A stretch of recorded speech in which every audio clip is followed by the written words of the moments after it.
All right, I think we are ready to begin. Appreciate everybody joining us this afternoon as we introduce a bunch of new staffers again.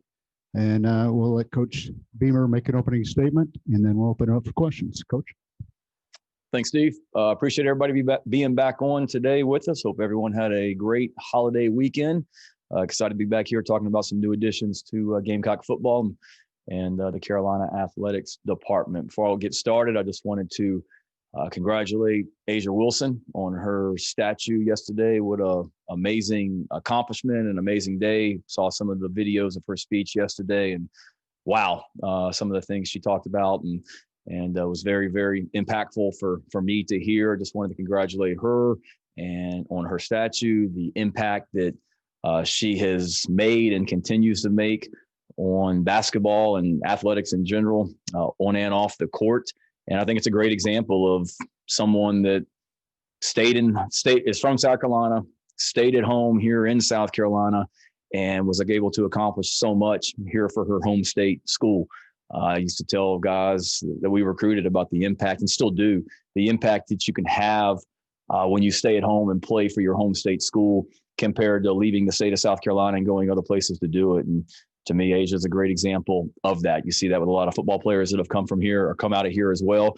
And what a great illustration with what she has been able to accomplish, that you can accomplish all your goals right here, do it at one of the premier academic institutions in the entire world, played big time college athletics in the Southeastern Conference, and have statues unveiled of you after your career is over at this place. So congratulations to her. I've been a big fan of Coach Staley's program from afar and all of our athletic teams here at Carolina, and excited to be here in Columbia and right in the middle of it now, and can't wait to get out there and start watching them play. Our off-season program began officially today. Our guys were back last week, was the first week of class. So last week was a discretionary week, so everything was voluntary and on their own. And then we cranked up this morning at 7 a.m. with Coach Day, who you'll visit with here shortly. Great energy in the building, not just today, but all last week as well. And excited about the guys that are back and the start that we had in the weight room this morning. Got them all back last night. We had a team meeting last night just to get everything organized. Had a cookout out there on the practice field afterwards, outside the weight room doors, which was a great fellowship and a chance for our coaches and staff and some of our families that were in town to, get around the players before we cranked up tomorrow. So really fun night last night. Great having Alshon Jeffrey here last night. Alshon and Shamira Jeffrey both came by. Alshon had called me last week to see if I was in town, and I'd gone back to Oklahoma over the weekend to see my family and go to some of my kids' basketball games that they had over the weekend. So I told him I wasn't, but was hoping he'd be around this week, and he was. So he came by last night and got there towards the end of the cookout, so I didn't get to see as many of the players as I would have liked, but had a chance to myself and Marcus Satterfield and Coach Stepp spent a lot of time with Alshon and Shamira last night. It was fun. He was taking him around the facility, and he said this was really the first time he'd been in this building and had a chance to see everything since it's been completed. And we were downstairs in the players' lounge. He saw the Darius Rucker recording studio and everything else in this building, and turned to me about when in the middle of the tour and said, "Man, if we had all this stuff when I was being recruited, it wouldn't have taken me as long to commit to you guys and ultimately sign with you on Saturday on signing day." So wish I would have known that. That may have saved months and years off my life of trying to recruit him and get him to not be committed to Southern Cal like he was when he was coming out of high school. But another example of a guy that stayed home, and we've been able to see what he's been able to accomplish in his NFL career, and was awesome being able to spend time with him last night, and Shamir as well. And then again, I told the team this last night, and I mean it, so appreciative for the people that are here. A lot gets made of players that have chosen to move on for different reasons, which certainly wish them well and have nothing but positive things to say about those guys that felt like a fresh start was best for them. And same thing with the coaches that for different reasons felt like they needed a fresh start somewhere else. But nothing gets said about the guys that stayed, and not just the players that had opportunities to go to other programs, but coaches that are in this building, support staff people that are in this building. You don't hear about when a school calls trying to hire one of your guys last week and then another one over the weekend that had opportunities to go to other programs but chose to stay. Nothing gets said about that publicly and on Twitter and on the message boards and things like that. And I'm not trying to get into people's business here in this building, but make no mistake, there's a lot of guys in this building that have had opportunities to go other places, players, coaches, and support staff. And I'm certainly appreciative of those guys that stayed. And we're not going to broadcast every single person that gets a job offer from another program. But I'm really, really excited and pleased and proud and thankful for the players that were in that indoor facility last night at the team meeting, the coaches that were in that indoor facility last night at the team meeting, and then the support staff as well. We got a great group of people. And like I said before, I'm not naive. When you hire good coaches and you win football games, other schools are going to want to hire your coaches and your staff. So I understand that I'm not going to that I'll always be dealing with this, but to a certain degree, but I'm very thankful for Coach Tanner and Chance Miller and our board and President Caslin and our administration that have allowed me to do the things to keep the people in this building as well. So just wanted to talk about the coaches that we'll be discussing today, and then I can get into any questions that you guys have. Torian Gray, I've known Torian since the early 90s. We were teammates at Virginia Tech.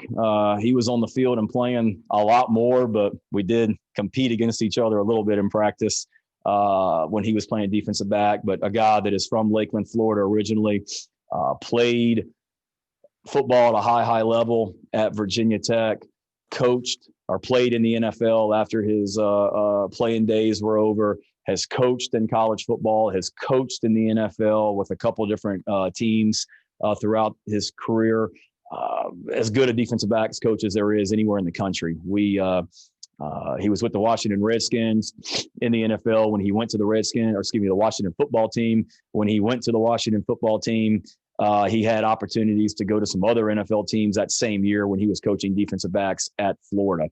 So he's got a great resume, has coached and played at the highest level. We tried to hire him at Oklahoma when I was out there with Coach Riley, and for different reasons, he ended up going back to Florida at that point, but certainly thankful that we were able to get him here at South Carolina. He's a guy that I know what he's about, and his track record of defensive backs that he's developed is second to none. When you look at the guys that he's coached in the NFL, when you look at the guys that he coached and recruited to Virginia Tech and Florida when he was there on two different occasions, it's really, really impressive. And to me, if you're a college football player, to be coached by a guy that has played and coached at the highest level of football, the NFL, the second highest being the Southeastern Conference, that's pretty impressive and a great recruiting tool for us. He's a phenomenal coach, and he's a great defensive mind. I know during my time at Virginia Tech how much Bud Foster relied on him as the defensive backs coach at Virginia Tech, and had a key role in all the success that we had at Virginia Tech defensively under Coach Foster, and couldn't be more excited that he's here. He had opportunities to go other places as well, but chose to be here at Carolina, and excited to be back reunited with Torian Gray. Jimmy Lindsay, someone that I've known for a long time, has never coached with. I'd seen on the road recruiting. A lot of people here on the staff have worked with him at different places. Marcus Satterfield has worked with him. Clayton White has worked with him. Has strong recruiting ties, born in South Carolina, grew up in North Carolina, has always recruited this area. Coach White had worked with him at Western Kentucky most recently. So when the defensive line position came open, we discussed Jimmy, and this was the first and only name that Clayton brought up to me. I had some guys that I looked into as well, but it's important for Coach White to be able to put together that defensive staff the best way that he sees fit, and we got a great group in there with Mike Peterson and Torian and Clayton, and then being able to add Jimmy to that, somebody that Clayton has a lot of familiarity with, was a big addition for us and was important to Clayton, and then just the fact that Lovie Smith, who I think is a great defensive football coach, a great head coach at Illinois, hired Jimmy as his defensive line coach last year, I think speaks volumes. What he was able to learn from Coach Smith and their time at Illinois has only made him a better coach. And then you just look at who he's coached and the level of success that his players have had, from conference players of the year at Western Kentucky to guys that had some individual recognition up at Illinois this past season. It's impressive, and a guy that's really excited about being here, has always been in this area, but the opportunity to be a coach in the Southeastern Conference was certainly something that he was really excited about, and have really enjoyed visiting with him and on the phone during the interview process or on Zoom, and and then in person yesterday when he got down here. And then Luke Day, our head strength and conditioning coach. I know I alluded to him last week, but beyond fired up about this guy. I spoke to a lot of strength coaches as I was putting this staff together, sitting Power 5 strength coaches in the ACC, in the SEC, in the Big 12, in the Pac-12, in the NFL, and talked to a lot of these guys more than once, and just could never put my finger on it that person was exactly what I was looking for. And I kept looking, and I kid Luke, like, people give me a hard time because I hadn't hired a defensive coordinator yet, or we still haven't hired an offensive line coach. And I kid Luke that part of the problem was I didn't have time to, because he was texting me and calling me so much about this position that I didn't have time to hire anybody else because I was trying to return his calls and texts. And he was showing me how passionate he was about this position. And I finally said, you know what? I've talked to like 8 or 9 strength coaches. I haven't found quite the guy that we're looking for. That's what we need down there in the weight room right now. So I'm going to call this guy. I spent 90 minutes on the phone with him. And after about 10 minutes, I was absolutely convinced this is the guy that we need to hire. He's really, really impressive. Coming from Marshall, he's been in the NFL with the Cincinnati Bengals. There's 2 coaches on the staff at Marshall that I coached with or played with when I was at Virginia Tech. They raved about him. Hearing from other people in this profession, sitting strength coaches, current and former head coaches that have been around him, that have reached out to me about him. It was a really impressive group of people that were calling. And then the conversation I had with him was really, really impactful for what he'll bring to our players and his ideas. You know, anybody can teach a guy how to squat and bench press and all that stuff. It's so much more down there in that weight room. You've got to have that guy's, and every head coach has probably stood up here and said it, that guy has as much impact on your team as anyone, because he's around them more year round. He's awesome, and really excited about him. And somebody that wanted to be here. We offered him the job. I think it was on a Saturday. We offered him the job, and he wanted to get in the car immediately and start driving from West Virginia. And I said, well, we've got to get like a term sheet to you. You've got to sign that. There's some things that take place with human resources and all that stuff. So just hold tight. And then I called him back the next morning, and he's in the car driving from West Virginia to Columbia. And I'm like, Luke, like, we haven't gotten the term sheet to you yet. You haven't signed anything. We've offered you the job, but it's going to take a minute. Just hold tight. And he said, I don't care.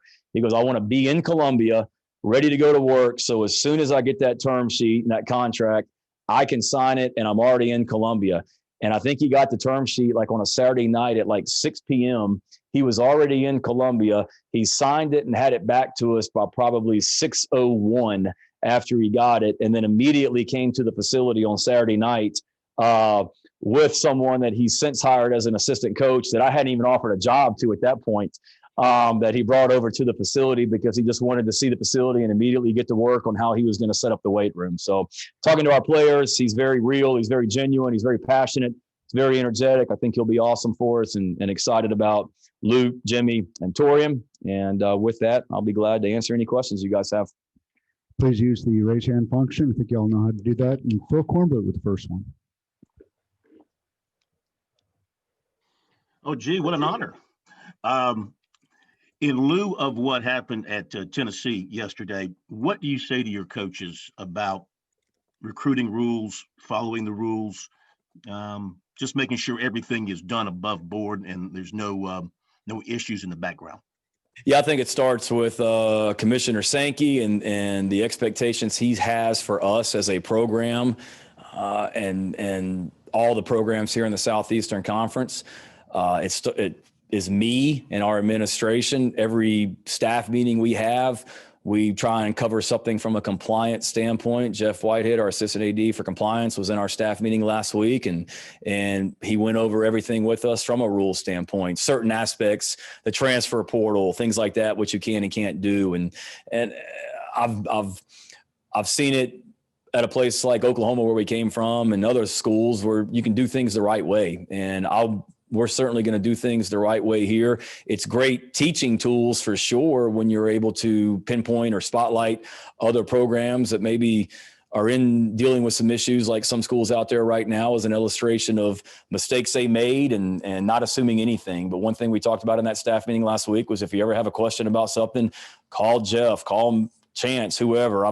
This is my 22nd year in coaching, and I've called Jeff Whitehead, I think, twice this morning already about rules questions that I had in regards to stuff now that I'm in that head coaching chair, just to make sure that we're doing everything the right way. But I've got a wife and 3 children at home, and when I go home and see them at night, and when I look myself in the mirror and lay down, I'm going to feel good about the way that we did things and the way that my staff does things. And it starts with me promoting an atmosphere of compliance, and that's certainly something that we try and do each and every day and each and every week that we're here at Carolina.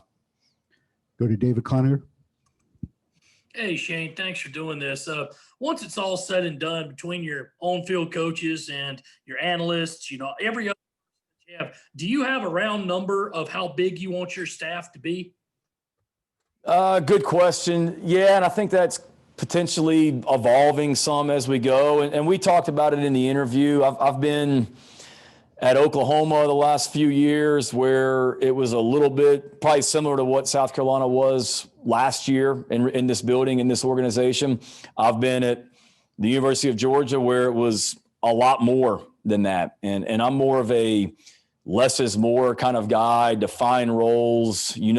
Each person in this building knows what every single person is doing. And there's not a lot of, well, I thought he was doing this, but I thought she was doing that, and vice versa. So the university has been very good to me in allowing me to increase the number of roles in this building, the number of positions in this building. But having said that, it's not something that we're going to explode in regards to the number of positions on the staff. So yes, but I think that, to answer your initial question, I think it's evolving a little bit day to day. We certainly want to do everything. Every hire that we make, I want it to be for our players. And whether that's an extra support staff role to help a Connor Shaw in his role, or whether it's maybe another analyst to help from an offensive and defensive standpoint.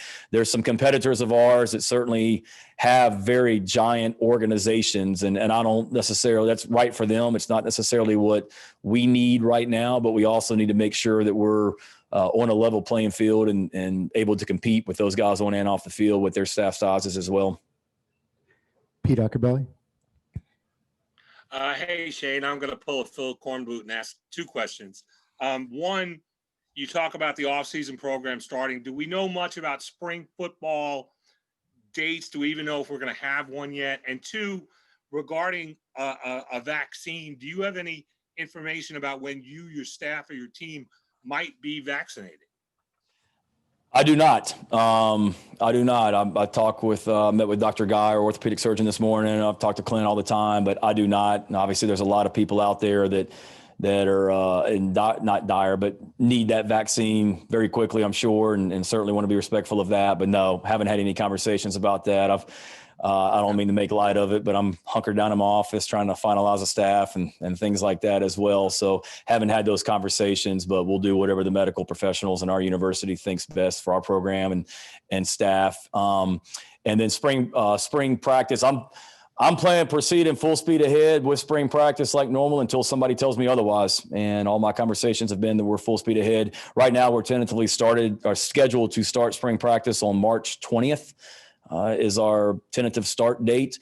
If I'm hopeful that we'll be able to have a spring game and get everybody over in Williams-Brice for that. If so, that would be scheduled for April 24th, tentatively right now. But right now, I do know that we're planning on March 20th. It's that typical starting time. I thought it was important for us to maximize the time in the weight room with Coach Day before spring practice. The time that offensive, defensive, and special team staffs have to implement their systems and figure out what our plan of attack is going forward, OD and special teams. So that gives us roughly 9 weeks starting this week to get stuff done in the weight room and get organized from that standpoint before we hit the practice field in March. Greg Hadley. Hey, Shane, you kind of mentioned it when talking about Jimmy Lindsay and consulting with Clayton. Just how important is that when you have the coordinator in place to kind of, how important are his preferences of who he wants versus what you need on your staff? Important, for sure. I mean, it's no different than right now with us trying to hire an offensive line coach, and the offensive coordinator has to have a great relationship with that offensive line coach. They got to be able to work together. Same thing on the defensive staff, and credit to Clayton as well. He took this job. Mike Peterson was here. Tracy Rocker was here at the time. I'd already had some conversations with Torian Gray, and I wasn't going to force Torian on Clayton. They talked, and Clayton came back to me and said, he's great. We need to hire him. And Clayton and I talked that the next time we had an opportunity or next time we had an opening on defense that I'd want to work with him to allow him to get, somebody that he wanted to get in here as long as it fit with my values and what we needed as a program. I didn't think it was going to be 4 days later, but it happened. And then immediately he said, Jimmy's the guy that I would like to call. And that's what we did. And I had a good conversation with him, but it's important, but it's also got to fit in the program as well. I mean, I did my research on Jimmy with other people, places that he'd been and coaches that he'd worked with, and everything came back positive. Enjoyed visiting with him, and fortunate that he's in Columbia with us now. Mike Yuba. Hey, Shane. I think some people that aren't familiar in terms of college football don't realize how important strength and conditioning coach is and just how much they are around the players, probably more than any other coach on staff.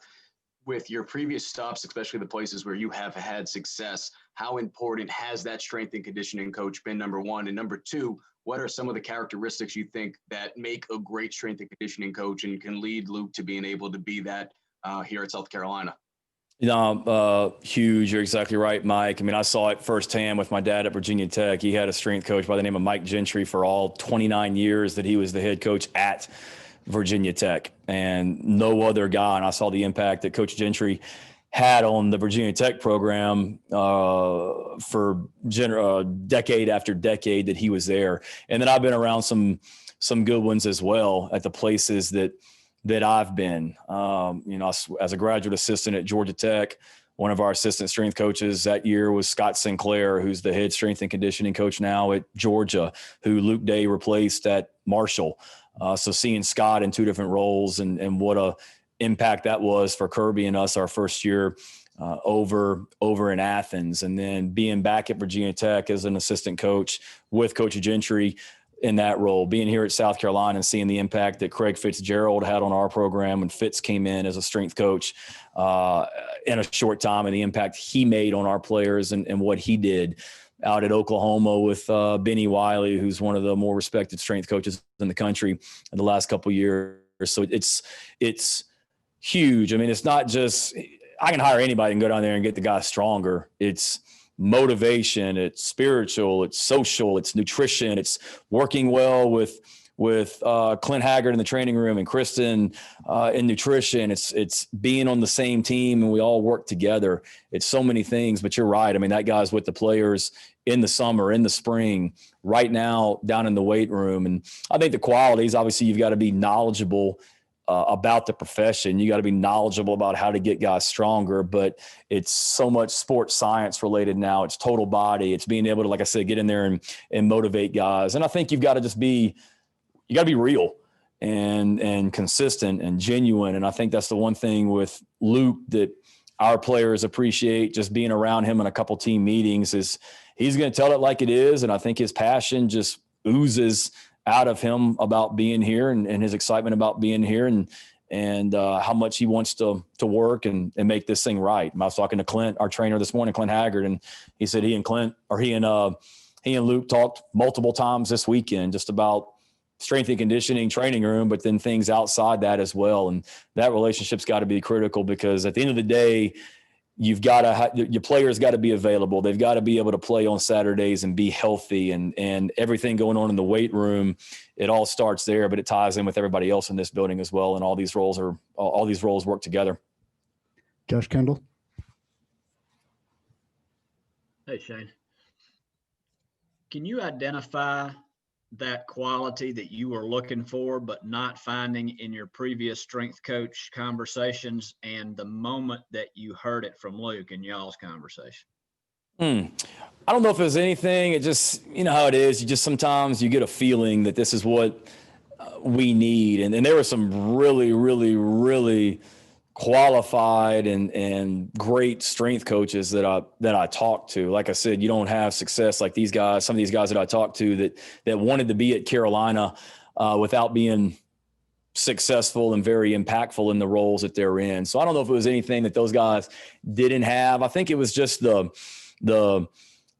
energy that Luke brought, the ideas that he had, not just about the weight room, but mental toughness and grit and all those things that you got to have as a football team to get from where we are right now to where we want to be. And I just really loved his ideas about that. And we talked about the potential staff that he had in mind of guys. I mean, he was just very organized. He sent me a 44-page packet, I think, just about South Carolina and our program and his ideas for strength and conditioning. That I was on a couple plane trips going to interview a couple coaches over the last couple of weeks, and I would just flip through it on the plane ride and look through it, and it was just really, really good. And he and I have a lot of the same ideas about things. We've read a lot of the same books. We think a lot of the same ways about stuff, and it was just kind of a connection talking to him early on the phone. And I don't know if there was an exact moment. I felt pretty good about this guy before we talked on the phone, but then once we started talking, it really just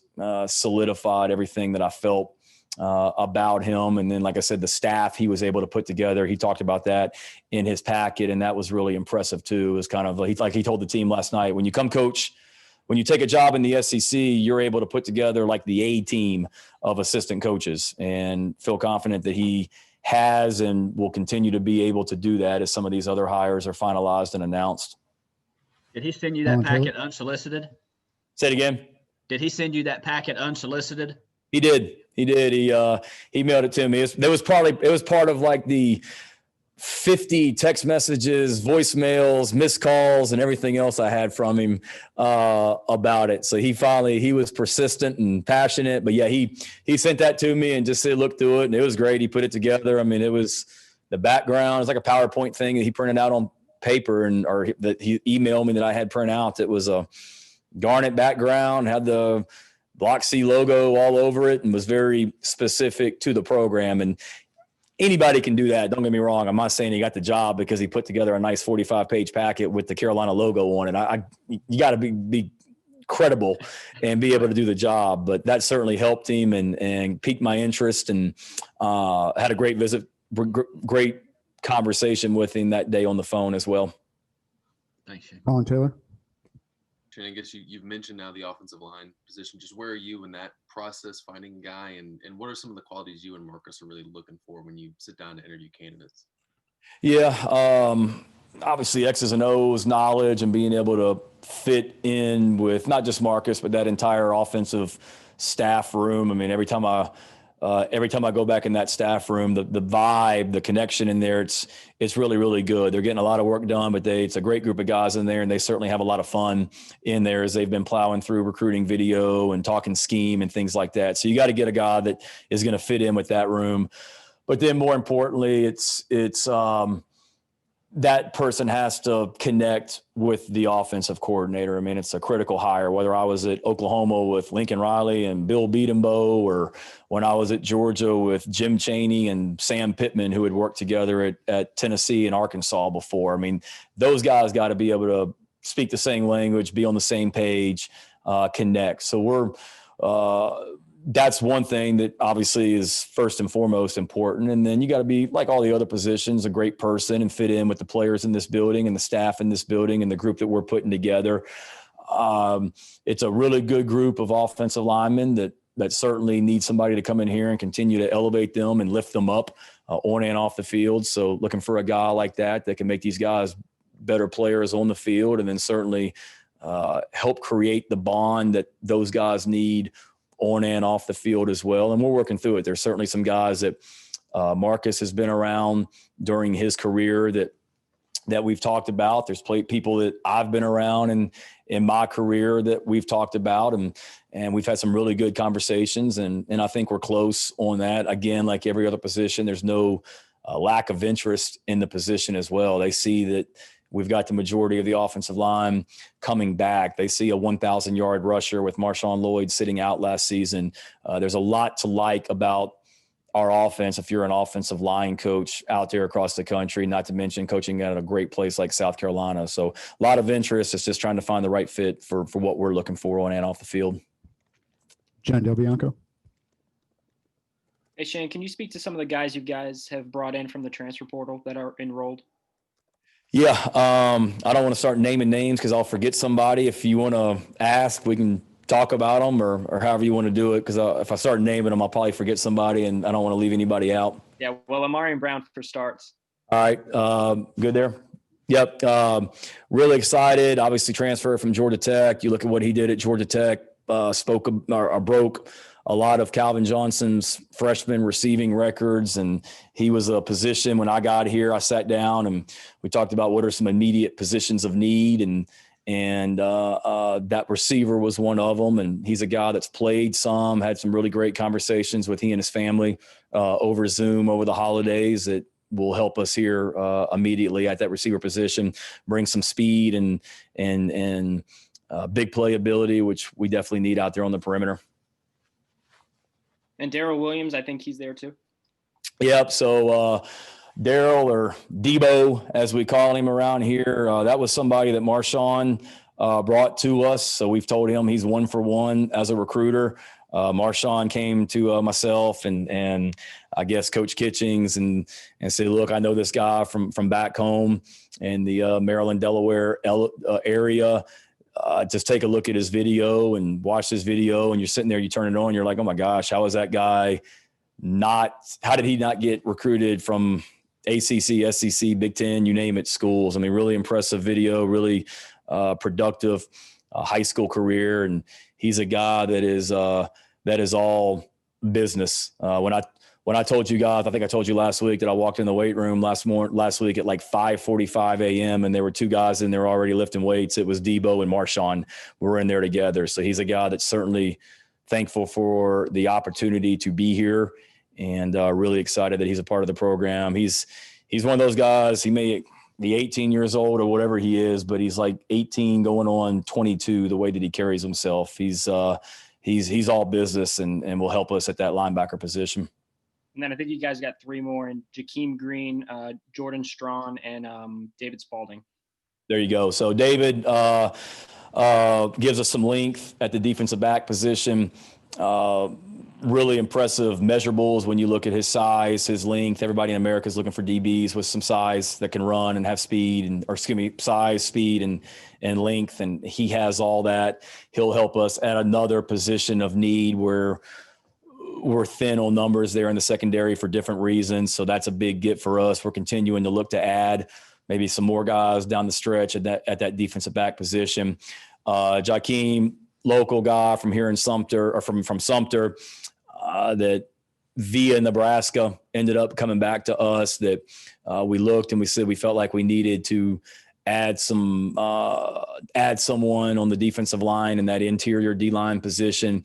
Talked to some coaches at Nebraska where he came from, really productive player. All those guys spoke nothing but amazing things about him. Had always wanted to be at Carolina. I had to take a little bit of a detour to get back here, but excited about having him. And then Jordan's another one. Just what a story. Was a 185-pound senior in high school that walked on at Georgia State, that a few years later leads the entire nation in sacks. I mean, you talk about a phenomenal story, and great young man. He went in the portal. We jumped on him immediately once we saw that he went in the transfer portal. Awesome conversation with his mom and dad. Great family, certainly very appreciative of the opportunity here. He and AB have some, Amari, and they have some familiarity from both being over in Atlanta, 2 different schools, but in Atlanta at the same time. 2 great young men that we got to make, that are going to help our locker room as well. I mean, you got to be a great player, obviously, but we want to make sure we're bringing the right people into this building as well, and really excited about the kind of players we brought in, but the kind of people that we brought in as well that we feel like will be able to help us immediately, all those guys. Thanks. I hope that doesn't qualify as a Phil question. No, I allowed that one. I put you on the spot and made it, so you're good. Hill McGranahan. Sort of on the topic of personnel, are there any other players who have, I guess, defected from the roster since our last time with you, I know you were kind of waiting to see maybe how things have played out there. Can you address any of that stuff at this point, or? No, I mean, not that I'm aware of.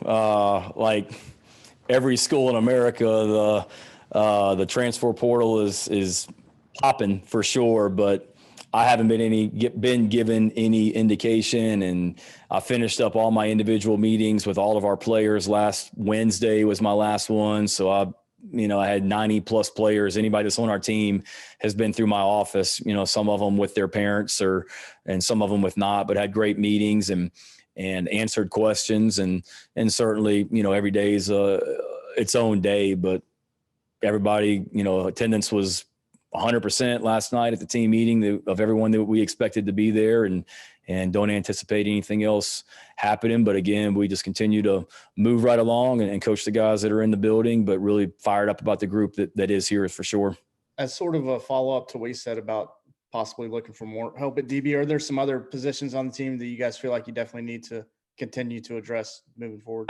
There is, but a lot of that, Hale, is just trying to evaluate the guys that we have in this building as well. And as the coaches get in here, really figure out exactly what we have. Because you look at it right now, as far as the 10 on the field coaches, Mike and Dez were the only two guys that are still here that were here last year. So it's really about Coach White, Coach Satterfield, Coach Limbo, and all of our coaches getting a feel for what we have in the program, how they fit into the systems and schemes that we're running, and then what positions, do we need more bodies at. For example, Coach White's defensive system is going to be built a little bit differently than Coach Muschamp's, defensive system in a lot of ways. So whereas you had X number of scholarships that you wanted at each position for the defense last year, that might be a little bit different this year, and then so on and so forth with the offense as well. So we still have scholarships available. We are going to continue to add depth to this roster. There's no doubt about it, but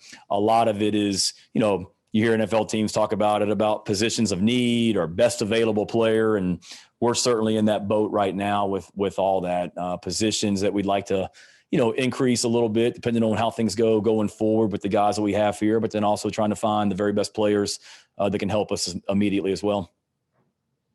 Matt Connolly. Shane, kind of sticking with the transfer portal, how have you seen the popularity and use of that change over the years? And then what are some of the positives and negatives that you see with the portal? Ooh, that could be its own press conference, Matt. It's just so new for everybody. I mean, it went from what the situation was last year to now it's constant. It's South Carolina, it's Oklahoma, I'm constantly on the phone. I mean, you want guys to be able to have the opportunity to go places that give them the best opportunity for success on and off the field. And, we always want to help young men do that, but it's just a lot of moving parts that all schools are dealing with. Like I said, I went back to Norman last weekend on Saturday or Friday night and Saturday. My 12-year-old daughter had a basketball game on Friday night. My 7-year-old son had a basketball game on Saturday afternoon. And my kids play in the same youth basketball league that Lincoln Riley's kids play in, the Oklahoma director of player personnel's kids, the Oklahoma receivers coach's kids, pretty much anybody at Oklahoma, their kids play in this league. And I'm at the basketball game on Friday night, and staff members at Oklahoma, they're on the phone texting just like I am, dealing with the portal. Somebody on their own team, they're trying to talk about not going in the portal and why they needed to stay at Oklahoma. They're getting phone calls from people that are interested in transferring to Oklahoma. So it's just a constant thing that not only South Carolina's dealing with, but the whole country's dealing with for sure. And there's certainly some negatives to it. There's definitely some positives. I mean, we've benefited from it, let's be real, but we've also been affected by it on the other end of the spectrum when guys are leaving as well. But, you always want to just be involved in your players and their lives and know what's going on. And you can't just assume that, and that's always been the case, but probably more so than ever, you've just got to really be even more in tune with what's going on in your players' lives, because there's a lot out there right now affecting them. Mitch Brown.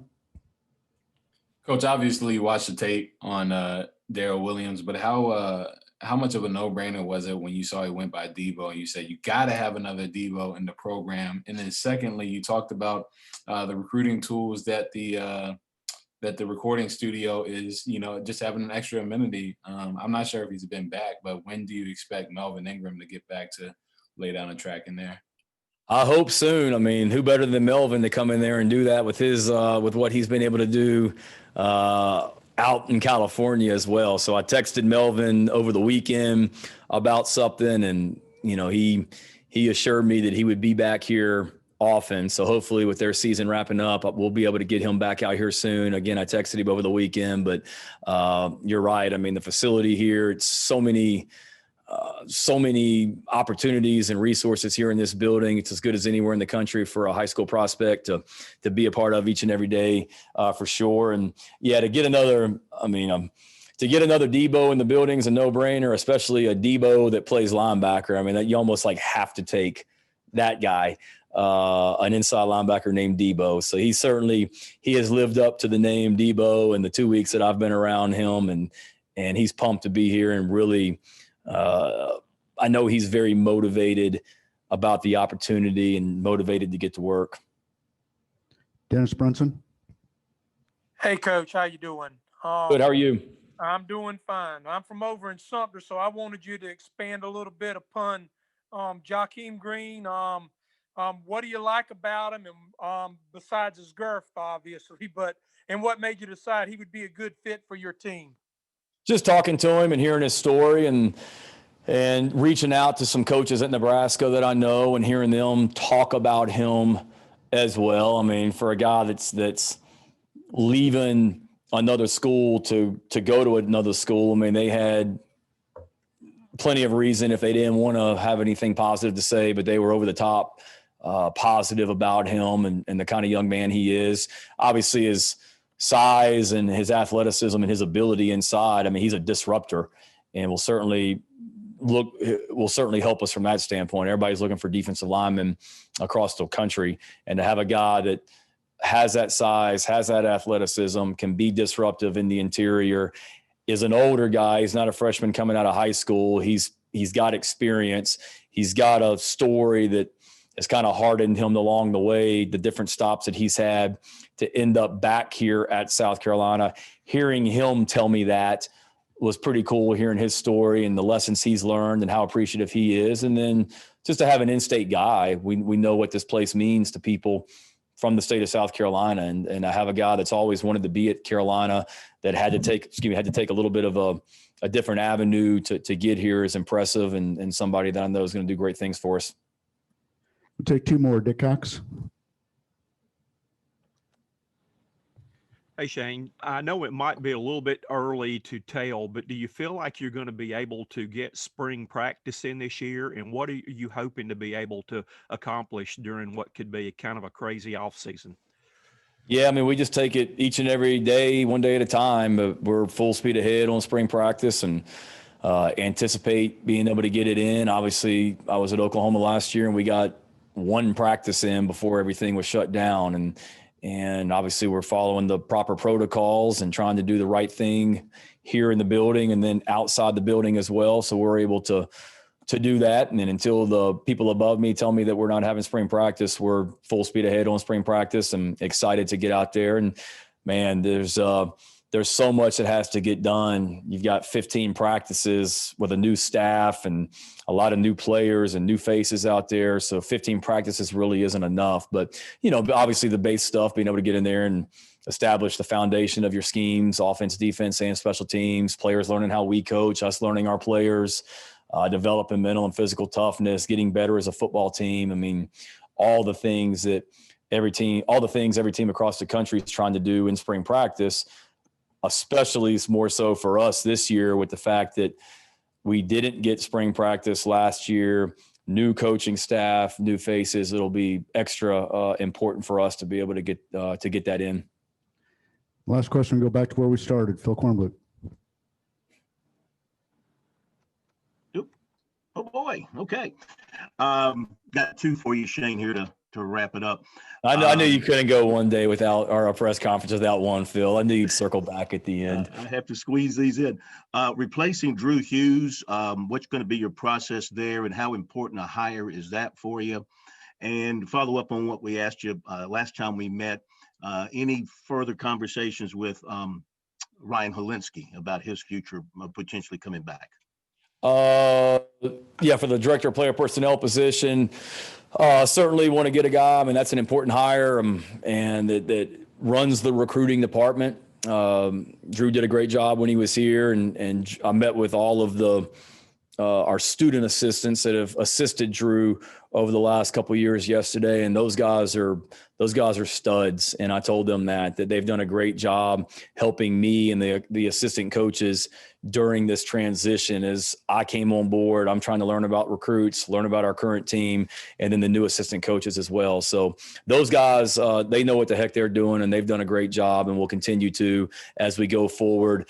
Obviously, we know where we are from a recruiting standpoint and what needs to be done. So it's not like we have to get a guy in here tomorrow or the recruiting is going to fall apart. We'll be okay. And then just looking for a guy that is knowledgeable, has experience. You got to be able to, manage and organize a recruiting department and know what the heck you're talking about. So taking our time on that one. And then on the second question, no. All right. Thank you, Coach. Thank you, guys. Appreciate your time. Everybody have a great week, and talk to you soon. Thank you, John. Thank you. Thank you. Thanks,